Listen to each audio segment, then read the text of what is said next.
ever taken a look at Africa on the world map and noticed that the continent seems to be splitting in two?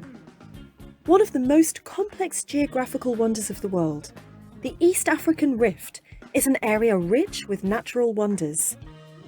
Not only is there a deep physical rift caused by shifting tectonic plates, there is a social and political rift that runs just as deep. From Ethiopia to Kenya, from the Red Sea to the Arabian Sea, RVTV covers it all.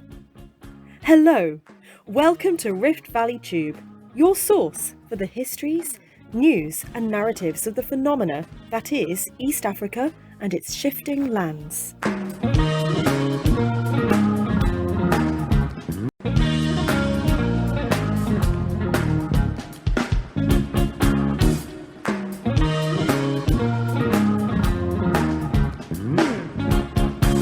Hello and welcome to Rift Valley's weekly narration. For this week, we would like to share with you a letter from the Ethiopian's Prime Minister Abiy Ahmed.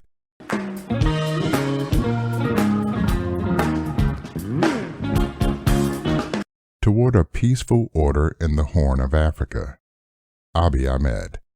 The Ethiopian government's victory over the Tigray People's Liberation Front came at a high cost, and the humanitarian situation in northern Tigray remains grave. But only an Ethiopia at peace, with a government bound by human norms of conduct, can play a constructive role across the region and beyond. Addis Ababa. Operations undertaken by the Ethiopian federal government have freed the Tigrayan people from decades of misrule by the Tigray People's Liberation Front, TPLF. This has ignited new hopes, but also anxieties about Ethiopia's future and its role in the Horn of Africa and beyond. The hopes stem from the removal, for good, of the corrupt and dictatorial TPLF. Ethiopians can now imagine a future based not on ethnic chauvinism, but on unity, equality, freedom, and democracy. Moreover, the source of ethnic division that had poisoned interstate relations across the Horn of Africa has now been overcome. But I cannot deny that the removal of the TPLF has fueled unease in the international community. Concerns about ethnic profiling in Tigray and obstacles to humanitarian relief abound. My government is determined to address and dispel these concerns. So, to borrow from Thomas Jefferson, a decent respect to the opinions of mankind compels me to explain why my government acted to restore peace in Tigray, how we are alleviating suffering there, and why our efforts support it. I hope, by the international community, will benefit all my country's people, including those in Tigray throughout the Greater Horn. No government can tolerate its soldiers and innocent civilians being ambushed and killed in their dozens, as happened at the hands of the TPLF last autumn. My primary duty as Prime Minister and Commander-in-Chief of the National Armed Forces, after all, is to protect Ethiopia and its people from internal and external enemies. Our operations in Tigray were designed to restore peace and order quickly. In this, we succeeded, but the suffering and deaths that occurred despite our best efforts have caused much distress for me personally, as well as for all peace-loving people here and abroad. Ending the suffering in Tigray and around the country is now my highest priority. This is why I am calling for the United Nations and international relief agencies to work with my government so that we can, together, deliver effective relief to all in Tigray who need it. Meanwhile, we are working day and night to deliver necessary supplies to our citizens in Tigray and to those in want in neighboring provinces, as well as to ensure that human rights are respected and normal lives restored. To succeed, many challenges must be overcome. For example, reconnecting communication lines deliberately destroyed by the TPLF is testing our capacity to deliver humanitarian aid. In this work of reconstruction, the international community can be of enormous help. My government is also prepared to assist community leaders in Tigray who are dedicated to peace. Indeed, we are already reaching out to them. The international community understood what the TPLF was. Many had condemned its ethnic-based violence. Sadly, some were ready to turn a blind eye to TPLF torture, disappearances, and extrajudicial killings. Without the TPLF, it was said, Ethiopia risked fragmenting along ethnic lines, like Yugoslavia in the 1990s. Ethiopia's collapse, the argument went, would usher in chaos across the Horn of Africa. Common sense tells us that a regime based on ethnic division cannot last. But, as the saying goes, common sense is not always common. Fortunately, human societies can tolerate racial, ethnic, and religious violence for only so long.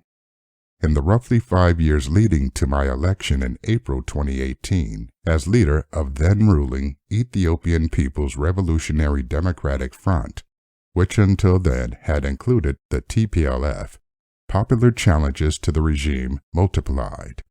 The TPLF responded with its usual brutality.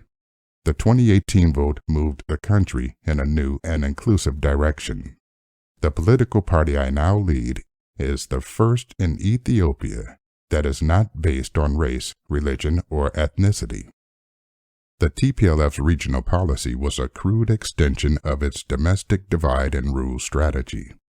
TPLF Ethiopia, for example, adopted a policy of exclusion and ostracism toward Eritrea, against which it waged proxy wars from the sovereign territory of unstable neighboring countries, entrenching their fragility. An Ethiopia free of the TPLF will champion peace and inclusive development. Internally, our new Ethiopia will be based on equality among all of our constituent groups, including the suffering people of Tigray. Externally, we will act in a way that recognizes that our national interests are inseparably linked to those of our neighbors. The peace deal signed with Eritrea in 2018 is a living example of what Ethiopia is able and willing to do. That agreement resolved a violent 2-decade-old stalemate and allowed Eritrea to reintegrate within the Horn and the global community. Most important, its citizens and those in my country residing along the border can now live without the shadow of war hanging over them. My government has also sought to reset Ethiopia's relations with our other neighbors. Following the political crisis in Sudan in 2019, Ethiopia was instrumental in bringing that country back from the brink of civil war, helping create a transitional government of civilians and military representatives. Likewise, Ethiopia's stabilizing role in Somalia is second to none, and our efforts to bring stability to South Sudan are unbroken. Ethiopia's current foreign policy is premised on a belief that closer regional integration benefits all. Our efforts to make operational the African Continental Free Trade Area is a key part of this. More concretely, just a few weeks ago, we inaugurated a highway that links the Addis Ababa-Nairobi-Mombasa corridor, a project that removes physical barriers to cross-border trade between Kenya and Ethiopia. Likewise, the road from Addis Ababa to the Eritrean port of Assab is being rehabilitated as a transport artery for international trade. Moreover, in partnership with the private sector, new expressways are being planned to connect Ethiopia with ports of Djibouti and Assab to replace the older road now being rehabilitated, which will then be linked with Juba, South Sudan's capital, providing that impoverished, landlocked country with a viable outlet for trade. Joint projects in ports and logistics, industrial parks, and potash mining are also being developed, and it is my profound hope that the Grand Ethiopian Renaissance Dam, when completed, will gain the support of all of our neighbors and offer unprecedented opportunities for everyone in East Africa. Only an Ethiopia at peace, with a government bound by human norms of conduct, can play a constructive role across the Horn of Africa and beyond. We are determined to work with our neighbors and the international community to deliver on this promise. Sign up for our Rift Valley's weekly narration.